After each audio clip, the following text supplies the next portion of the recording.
Golden War Machine has always been a meme in the TDX community, to the point where the developers of TDX have added it to the game in the form of a skin. But what if the Golden War Machine was an actual separate tower? In this video, I will answer this question in full, with fully fleshed out tower stats, 3D models, and animations made by yours truly. Stick around till the end of the video to find out what the Golden War Machine is truly capable of, and how it might actually be not super OP and unbalanced. Unlike the current War Machine, both paths of the Golden War Machine are meant to be similar in power level and cost. The top path specializes in more consistent damage output, splash damage, and range, whereas the bottom path focuses more on support, stuns, multi-boss knockback, and boss killing. In addition, both paths of the Golden War Machine will feature several powerful abilities that increase its staying power, enabling more consistent overall performance when compared to other spawner towers. Being a golden version of an already strong tower, the Golden War Machine also comes with some unique attributes to separate itself from its non-golden version and other more conventional towers. Namely, a special damage type modifier, Gilded. The Gilded damage type modifier is applied on top of the normal damage type, allowing the Golden War Machine to deal both golden damage and the normal damage. The damage type that applies to the enemy is the one with the lower resistance. For example, the rocket pods on the Golden War Machine 2 deal Gilded explosive damage, which means the rockets deal both golden and explosive damage. Against an assailant with 99% explosive resistance and 33% golden resistance, the rocket pods will do 33% less damage instead of 99% less damage because the assailant's golden resistance is less than its explosive resistance. The Gilded damage modifier is applied to all attacks on the Golden War Machine, including collision damage, so enemies with high collision resistance but low golden resistance, like Destructor, will take a lot more damage upon colliding with the unit. Now that we've got that out of the way, let's look at the stats and what the Golden War Machine is truly capable of. The tower itself will cost 17,500 crystals, 110,000 gold, and require rank 120, and will only appear in the shop after you have beaten Ultra Nightmare mode. It has a personal placement limit of 1 per player and a global placement limit of 2. So it is important to coordinate with your team to make sure only 2 or fewer players bring the Golden War Machine to ensure no tower slots are wasted. The base tower costs $50,000 to place down and spawns 2 level 0 Golden Abrams Walkers every 235 seconds. By default, it is armed with a powerful golden autocannon that deals Gilded bullet damage. In this configuration, the unit deals high single target damage with moderate range. But upon activating this ability, Configuration Swap, the Golden Abrams Walker transforms into a stationary artillery platform. In this configuration, the unit cannot use its autocannons, and instead uses an artillery cannon that deals Gilded explosive damage, has splash transfer, and massively increased range, as well as a minimum range. Hydraulics deployed. Switching the guns. The first top path upgrade, Golden Armor, costs $25,000. This upgrade increases the health and DPS of both configurations of the Golden Abrams Walker. Visually, the Golden Abrams Walker gains a notable armor upgrade on its legs, knees, and body, and a gun shield that rotates into place during the artillery configuration. Hunkering down. Relocating. The second top path upgrade, Twin Cannons, costs $50,000. The HP and DPS are improved again, and visually the autocannon is replaced with a dual autocannon that deals Gilded bullet damage. Stand by for artillery support. Moving on.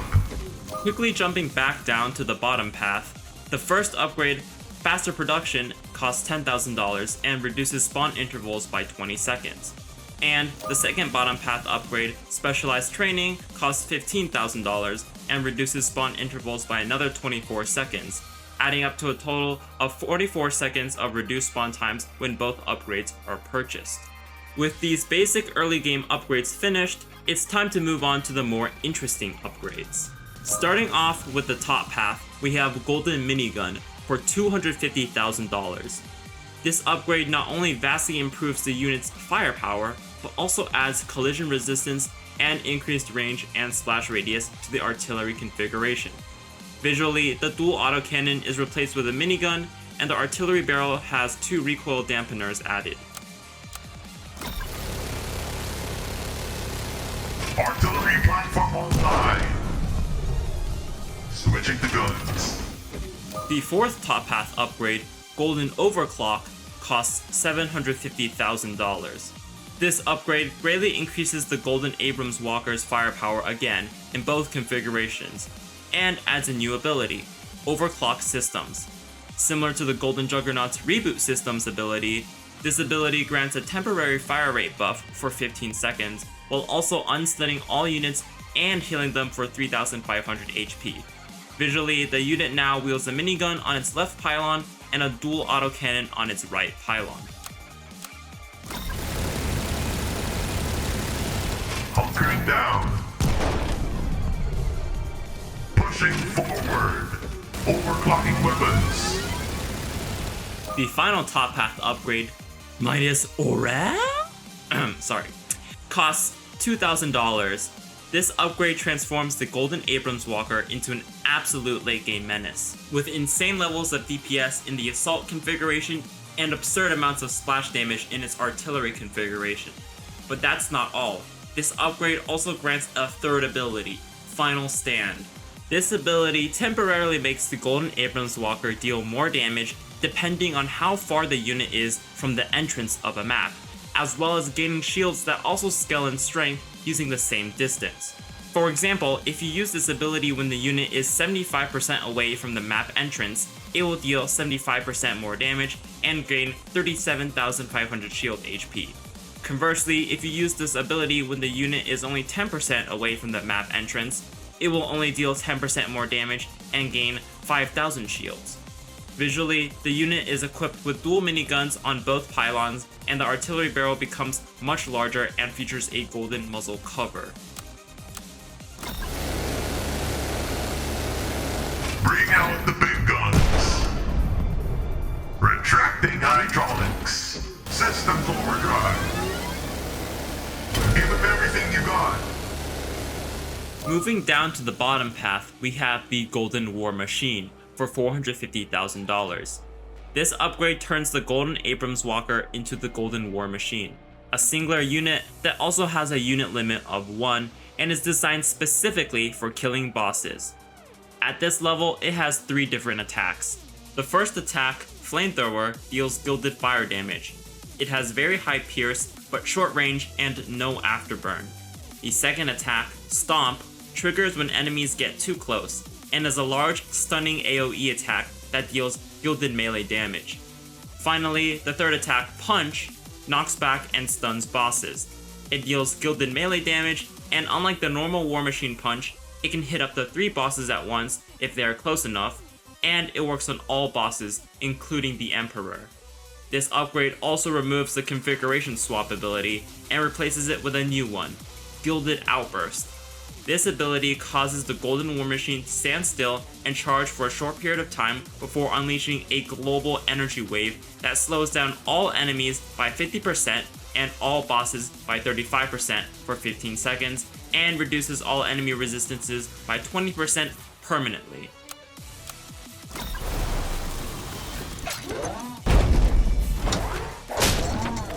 Overcharging.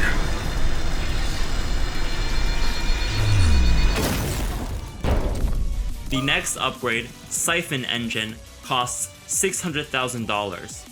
This upgrade greatly improves the Golden War Machine's HP and collision resistance, as well as upgrading many of its existing attacks to deal more damage. In addition to these upgrades, the unit gains a new attack, Rocket Pods, which do long-range gilded explosive damage and can target flying enemies. This upgrade also gives the Golden War Machine a second ability, Energy Siphon. Similar to an attack the Emperor has, The Golden War Machine will stand still and siphon energy from up to 15 enemies for 10 seconds, dealing gilded laser damage and healing the unit based on how many enemies are being siphoned. While the ability is active, the Golden War Machine is unable to attack, so make sure there aren't any bosses or strong enemies nearby that can take advantage of the Golden War Machine's temporarily decreased single target DPS.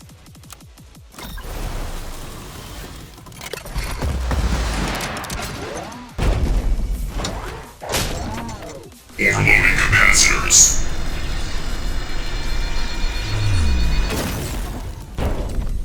Harvest their power.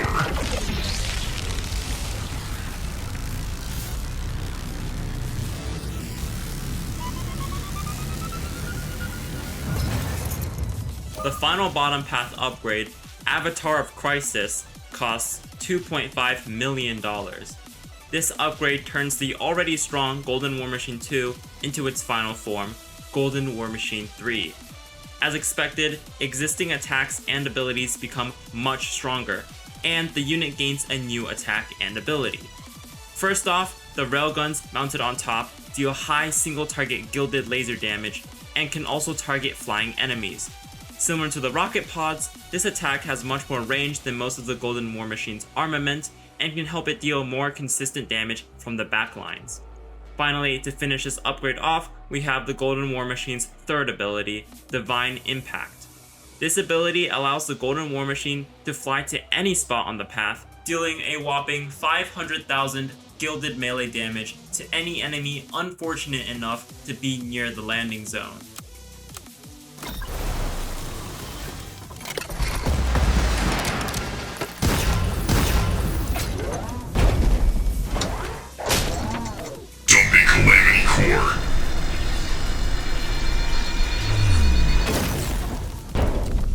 Bring me energy.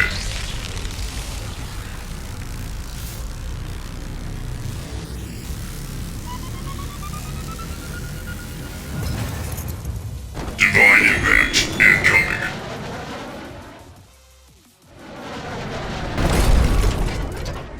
Now that you know what the tower does, let's talk about balancing. First up is the price tag. 17,500 crystals and 110,000 gold is very expensive, but not completely unreasonable. With the most expensive crystal tower currently being the Refractor for 14,500 crystals, and the most expensive evergreen gold tower currently being the Golden Mobster for 90,000 gold, grinding for this tower will definitely take some effort, but seeing its capability, I believe the price is quite justified. Additionally, needing to beat Ultra Nightmare mode to purchase this tower means that you not only need to be good at grinding TDX, but also be somewhat decent at the game as well. This all ties into the unlock rank of 120, which is very difficult to achieve, but this requirement shouldn't be much of an issue by the time an average player has the resources to buy this tower and is able to beat Ultra Nightmare mode. Next up, the placement limit. This is quite simple. Anything more than one would make this tower way too overpowered, and having 4 players place 4 Golden War Machine factories would also be too OP. So that's why a global placement limit was introduced. Also, spawner towers with long spawn times are a very inconsistent source of damage. TDX balances this by making these towers, such as the Relic, Behemoth, and War Machine, very cost efficient for the damage output they can do when their units are on the map. While the inconsistent damage output of these towers can be circumvented by placing more down, the Golden War Machine Factory's very low placement limit does not allow this, which means the units that spawn can be extremely powerful without being super unbalanced. Speaking of other spawner towers, let's go into the gilded damage a bit more. A lot of late game spawner towers have units that completely ignore damage resistances. While there are reasons to do this balancing wise, I personally think it kind of disregards a major part of TDX, being the damage resistance types. Seeing how spawner towers already ignore line of sight restrictions, this makes spawner towers seem a bit disingenuous to some of TDX's core features. That is why I decided to go with the gilded damage modifier instead of having this tower outright ignore all damage resistances. This way, resistances still play a role when using this tower, but they're less influential, making the tower feel more unique. I also decided not to give this tower stealth detection, once again for balancing reasons. So you'll need to support it with some stealth reveal. Additionally, this tower comes with some anti-air capabilities, mostly on the bottom path, which does let this tower deal with a few air threats, but you'll still need to bring some proper anti-air for the air heavy waves, or time your skips properly to take advantage of the splash transfer on the top path. Finally, let's go over what my goal was for this tower and why I made some of these balancing decisions. Because in my eyes, golden towers should be more of an evolution or side grade rather than a flat upgrade to the non-golden version of the tower. Spawners are some of the coolest towers in TDX, as who doesn't want to watch their own personal army fight directly against the enemy? But when these towers become too strong, their lack of required maintenance quickly makes the game too easy and really boring. Those of you who remember the spawner meta know exactly what I'm talking about. The main idea behind this tower, the Golden War Machine Factory, is to add a spawner tower to TDX that is very strong, but also requires some level of player interaction to use effectively. While you could, in theory, just let this tower do its own thing and not use any abilities, the Golden War Machine Factory is specifically designed to be worse than the normal version if played this way, with the top path being a lot less cost effective and the bottom path being a very inconsistent source of damage. However, when abilities are properly utilized, this tower becomes a lot stronger. Many of the abilities focus on making spawned units survive longer to combat the inconsistencies caused by lengthy spawn times. For example, the top path artillery configuration makes the Golden Abrams Walker completely stationary, making it a lot easier to ensure at least a couple units are alive at all times. And the bottom path's Divine Impact can be used to reposition the unit to a safer location or to deal a massive burst of damage. In addition, several abilities are also capable of healing the spawned units, further boosting the Golden War Machine's survivability. All in all, I hope this tower concept sets an example on how future or existing spawner towers can be made more interactive and fun to use. If you have any questions, please post them in the comments. I read all of them. And I would like to once again thank Rogue Ordinary and Salts for the amazing voice acting, and Awakened Fury for making me this awesome concept art for the bottom path, and for helping me design this tower. Like and subscribe if you enjoyed, and I'll see you all in the next one. Either you or me. Either you or me. Either you or me. Please see the Bastion play. Oh! Yeah, baby! Oh god, what is this?